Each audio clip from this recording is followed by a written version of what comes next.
Hello everyone, welcome to Ed Sarthi. मेरा नाम लावण्या है. Now, in this video, what we are going to talk about is the mains answer copies, the toppers copies, जो कि toppers ने political science में लिखी हैं. Now, why are we talking about this? Why exactly are we interested to know कि toppers ने किस तरीके से लिखे हैं answers? जब भी हम कोई भी achievement करने जाते हैं, we need to know the gold standard. We need to know what the best is writing, right? So this is one of the copies of the toppers. We'll just see कि PSIR में score करना इतना easy and इतना difficult at the same time है कैसे? It's very easy from one aspect, it's very difficult from one aspect, and we'll see it through these questions के analysis and the answer sheet analysis. Now, if you talk about this, question क्या है? The normative approach in political philosophy. इस पे 10 mark का एक answer लिखना है, 10 mark का एक्सप्लेन करना है कि what is the normative approach in political philosophy. ये question it's a repeated question. UPSC बार बार पूछता है इस थीम से, the normative approach, the empirical approach, है ना? नॉर्मेटिव मतलब आइडियलिस्टिक अप्रोच, क्या होना चाहिए, वैल्यू बेस्ड अप्रोच, और एम्पिरिकल मतलब प्रूफ बेस्ड अप्रोच, है ना, practical approach. So now if we see कि इन टॉपर ने कैसे इस चीज को अप्रोच किया. By the way, this is the copy of mister Vaibhav Rawat. Vaibhav Rawat sir की कॉपी है ये, जिनका रैंक 25 आया था. ठीक है. सो लेट्स डिस्कस इनकी कॉपी को. इन्होंने कैसे शुरू किया है? Political science is divided into two approaches, the traditional approach like the normative approach, historical approach, legal, institutional etcetera, and modern approach that is behaviourism and post behaviourism. तो starting में ही बता दिया कि I know what you are asking me about. There are two classifications of political philosophy. Overall political science लिखा है इन्होंने, political philosophy लिखा जा सकता था. तो there are two classifications and I am telling you that I know that you have asked me about these one of these classifications. ठीक है. तो ये उन्होंने स्टार्टिंग दे दी. इसकी एक और स्टार्टिंग हो सकती थी जिसमें आप बताते कि पॉलिटिकल फिलॉसफी है क्या, है ना. But now a smart person knows कि ये 10 मार्कर है and you do not have a lot of space in it. तो इसमें आप क्या करोगे? इसमें आप सीधा पॉइंट पर आओगे, right. So the person came directly to the point. ये अगर 15 मार्कर होता, 20 मार्कर होता, तो उसमें पहले पॉलिटिकल फिलॉसफी क्या है, एक्सेट्रा एक्सेट्रा लिखते. अब ये आ गए एक्सप्लेनेशन पे कि नॉर्मेटिव अप्रोच के बारे में बोल रहे हैं. अगर आपने नोटिस किया हो तो there is no heading. There is no heading. Heading है नहीं. जबकि हम जीएस में हेडिंग लिखते हैं. हम ये बोलते हैं कि ऐसे में भी हमें थोड़ी बहुत हेडिंग लिख देनी चाहिए. But you have to understand that when you are writing an optional answer, and that to political science का answer, it has to be a scholar's view. You have to write a scholar's view and it has to be in a flow. It cannot be mechanical. ये बहुत important है. और ये optional में बच्चे समझते नहीं है. See, an optional like commerce and accountancy is very very objective. It is all fine. आप उसमें pointers लिख सकते हैं and everything is there. But in an optional like PSIR, you need to maintain the flow. You need to maintain the lucidity of the answer कि पढ़ रहे हैं एक फ्लो में. अच्छा, ये भी आ रहा है, ये भी आ रहा है, तो वो चीजें हैं. अब देखो, normative approach is also called as the philosophical approach as it is based on ideas. पहले ही लाइन में बता दिया कि normative approach मानी ideal approach. ठीक है. ये एक लाइन में. तो एक लाइन में एक फैक्ट आ गया, एक नॉलेज आ गया. It is prescriptive in nature and dwells on the question of meta ethics and meta politics, like what ought to be, क्या होना चाहिए. नॉर्मेटिव का यही मतलब है ना कि हमें कहां पहुंचना है. 2047 तक हमें डेवलप्ड कंट्री बनना है ना. हमें वर्ल्ड लीडर बनना है. तो ये सारी नॉर्मेटिव अप्रोचेस हैं, है ना.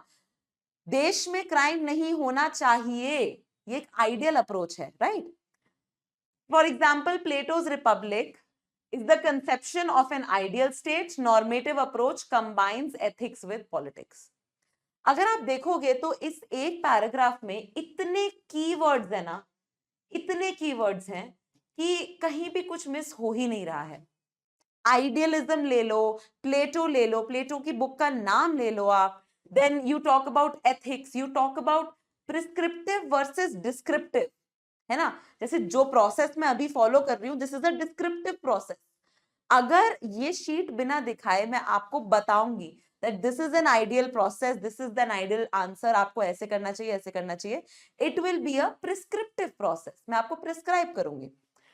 बहुत क्लैरिटी ऑफ थॉट है यहाँ पे. अब in modern times, John Rawls is credited with the revival of normative approach in his theory of justice as fairness after positivism became popular in post-enlightenment area. Third paragraph में उन्होंने सीधे बोल दिया, यहाँ पे it is full of keywords. Third paragraph में बोल दिया कि रीसेंट टाइम्स में नॉर्मेटिव अप्रोच की क्या रेलेवेंस है. जॉन रॉल्स ने रिवाइव किया. क्योंकि ये 10 मार्कर है तो यहां पर ये नहीं लिखना है, आपको ध्यान रखो, यहां पर ये नहीं लिखना है कि नॉर्मेटिव का डिक्लाइन कैसे हुआ. Why am I saying this? क्योंकि यहां पे स्कोप ही नहीं है. यहां पे आपसे सिर्फ पूछा जा रहा है, you are being asked that what is the normative approach, and this is the normative approach. How it declined, why it declined, behaviorism rose and then it declined, not needed. Okay. Modern approaches criticize normative approach for its abstractness, ahistoricity. Karl Marx calls Plato and Rousseau's idealism as false consciousness. मतलब अब क्या है final में criticism. And even before going to the next page, I would tell you that the last thing that he has written is why normative approach is still important. आपने बताया क्या है, आपने बताया recent context, आपने बताया कि problems क्या क्या है. What have the famous thinkers said about it? In contemporary political science, David Easton criticized normative philosophers for being non-scientific. Then again, you have written in a like in the modern context also. And in the final conclusion, you have tried to revive the normative approach. How? Under post-behavioralist movement, there is an increasing relevance for prescriptive theories. David Easton himself held that social scientists must find solutions to contemporary problems by combining both data and ideas. Like every UPSC aspirant, the end needs to be balanced, and here the end is very balanced. It is not even saying that normative approach is enough. It is not saying that. It is saying it needs to be clubbed with data. इसका मतलब कि there needs to be a balance between normative approach जो कि ideas के ऊपर है and the empirical approach जो कि आपके fact based approach है. Simple. Such a simple answer, and it has just proven that how well understood the concepts are for him. Clear? चलो अब ये देख लो, feminist theory of state. The feminist theory of state. There's always a question on theory of state. आपसे Gandhian theory पूछ सकते हैं, आपसे Marxist theory पूछ सकते हैं. Feminist theory is a very well expected question. So where do we start? Either we can start straight away that the feminist scholars have said this and that the state is an exploitative institution overall, है ना? And we can start from that, or we can start from the state as it is. So he has started from the state. State is a political association of people living over a territory subjected to one government as given in Andrew Haywood, as given by him. The state is a central concept in political science, although a debated one. Now this introduction is a fair introduction. It is not a good introduction for this one. Why? Because again, this is a 10 marker. When you are giving your introduction a very big part in a 10 marker and you're not mentioning anything about the basic demand of the question, The demand is not to tell you the relevance of the state. The demand is to tell you what feminist theory of state says, right? So here the introduction could have included something related to feminist theory of state, that state according to the feminist scholars is an exploitative institution. Could have started from that. Let's see.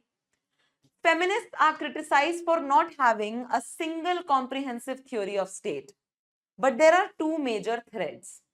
Feminists see state as either an institution of virtue that can solve their problems or an institution of patriarchy. That is Marxist feminism. So now here is the real point that is starting, that state can either be an exploitative institution or the state can be a virtuous institution. It all depends on the state, how it is conducting its affairs.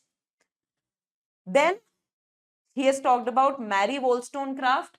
And when you talk about the feminist conception of state, you always start from Mary Wollstonecraft because she was the one who asked for civil and political rights for the very first time for women during just after the French Revolution ka first phase. When the constitution was being drafted, she said, why are women not included as citizens? That is the big problem. Why are women not included? Right? So she said that. So Mary Wollstonecraft, mother of feminism, held the state to be the liberator of women by giving civil and political rights. So the book that she wrote was Vindication of the Rights of Women. The book that was written by the revolutionaries was The Rights of Man and Citizen. And the problem that Mary Wollstonecraft had was, why is it man and citizen? Why the woman is not included? So she wrote a book, Vindication of Rights of Women. ठीक है जी, तो ये clarity यहाँ पे है. However, later Marxist scholar Engels in his book Private Property, Gender and Family held that capitalism is the reason for dual burden on women. Now, if you see as compared to the clarity and the flow of the first answer, this answer has a little lesser flow. ठीक है, flow थोड़ा सा टूटा फूटा है इसमें, which is fine. It can happen anytime. Then, second wave feminists held patriarchal society responsible state for not doing enough in the personal sphere. Carol Hanitz, personal is political. अब यहाँ पे मतलब बेसिकली ये पूछ रहे हैं कि फेमिनिस्ट क्या सोचते हैं स्टेट के बारे में. तो आंसर में वो एक फ्लो में आना चाहिए. इस आंसर में इतना फ्लो में नहीं आया बिकॉज कैपिटलिज्म भी आ गया बीच में, which was not really required. Right. Inability to address feminist issues. Suzanne Moller-Oken calls for state to interfere in personal and family space. This is important. Then Catherine McKinnon argues that state itself is patriarchal. There is need to involve women in decision making. Carol Pateman has criticized the very foundation and legitimacy of the state itself. Social contract in her book Sexual Contract. Thus, feminists must evolve a concrete and coherent theory on state. तो ये conclusion से आपको पता लग रहा होगा that he himself would not have been satisfied with this answer, क्योंकि and this must have been one of the last answers that he wrote in the paper. क्यों? क्योंकि इसमें there is no coherence of ideas overall. तो ये चीज आपको हमेशा दिखेगी जब भी आप कोई भी ऑप्शनल का पेपर आप लिखोगे. जैसे पीएसआर की अगर मैं बात करूं, you will be facing problems in recalling or structuring in 5 to 6 questions at least. Now, how you structure these 5 to 6 questions and how you reduce it to maybe 1 to 2 questions at max would be up to your practice. ठीक है ना? आपकी practice पे depend करेगा how much you can deal with it. So, the next question is Foucault theory of power. Now, Foucault is of course postmodernist, है ना? Says that anything and everything that we see around, we cannot even understand what is happening. So the question is on power, and very specifically they have asked about Foucault's theory of power, right? So यहाँ पे power को introduce करना बनता है, right? Because Foucault's theory of power में इतना ज़्यादा material नहीं है जो कि आप एक 10 मार्कर को भी बहुत अच्छे से लिख पाएं, right? So you will start with power. Power is one of the core concepts of political science. It is said that what money is to economics is what power is to politics. and Lesswell defines politics as study of sharing power. So here he has made it very clear, why are we talking about power? Why is it necessary to include in the UPSC examination a question on power? So this is the relevance of power. Relevance come definition of power. Then Foucault's concept of power is a postmodernist view given in his book Discipline and Punish. So there is a citation of a book which is important. He has differed from other conventionalists like Robert Dahl. He is inspired from Nietzsche's view, power, knowledge, connection. So here, what could have been done is this introduction, and this is your first para. Instead of comparing the view in the first para itself, you first tell what the view is, है ना? तो इस para को replace किया जा सकता था इस पैरा से. So इसमें क्या लिखा है? Foucault's view of power as the dominant discourse or the regimes of truth. The discourse that is accepted by most people becomes the truth, and hence he establishes the connection between knowledge and power. So everything is a discourse. कुछ भी सच्चाई नहीं है, सब कुछ discourse है, ये बोला था फूको ने. तो आपको नहीं लगता कि ये पैरा अगर इधर होता और ये पैरा अगर यहां होता तो आंसर की स्ट्रक्चरिंग बेटर होती, right? So this is what, even when you're analyzing toppers copies, you can always see where it could have been better. ठीक है, here it could have been better in this way. ठीक है, चलो. In his book Madness and Power, he argues that the system of segregation for mad people is due to their non-usefulness for capitalism, that is the dominant discourse. तो ये point valid है कि क्यों लोगों को पागल बोला जाता है. फूको ने ये बोला था कि वो कैपिटलिस्टिक मॉडल में फिट नहीं करते हैं, and one is not able to exercise power over them. That is why they are categorized as mad. He has, however, highlighted the utility of power is in increasing discipline and governability for the state through prison watch tower, that is your panopticon overall. ठीक है. Foucault has used archaeology and genealogy in establishing that it will be impossible to know the truth. For example, he uses science and modern discourse. तो यहाँ पे आपने फूको की power की relevance को भी बता दिया कि फूको के हिसाब से क्यों पावर जरूरी भी है. And then Noam Chomsky argues that Foucault has wildly exaggerated the influence of power in scientific discourse, but his theory is essential to understand the multi-directional post-structuralist view on power.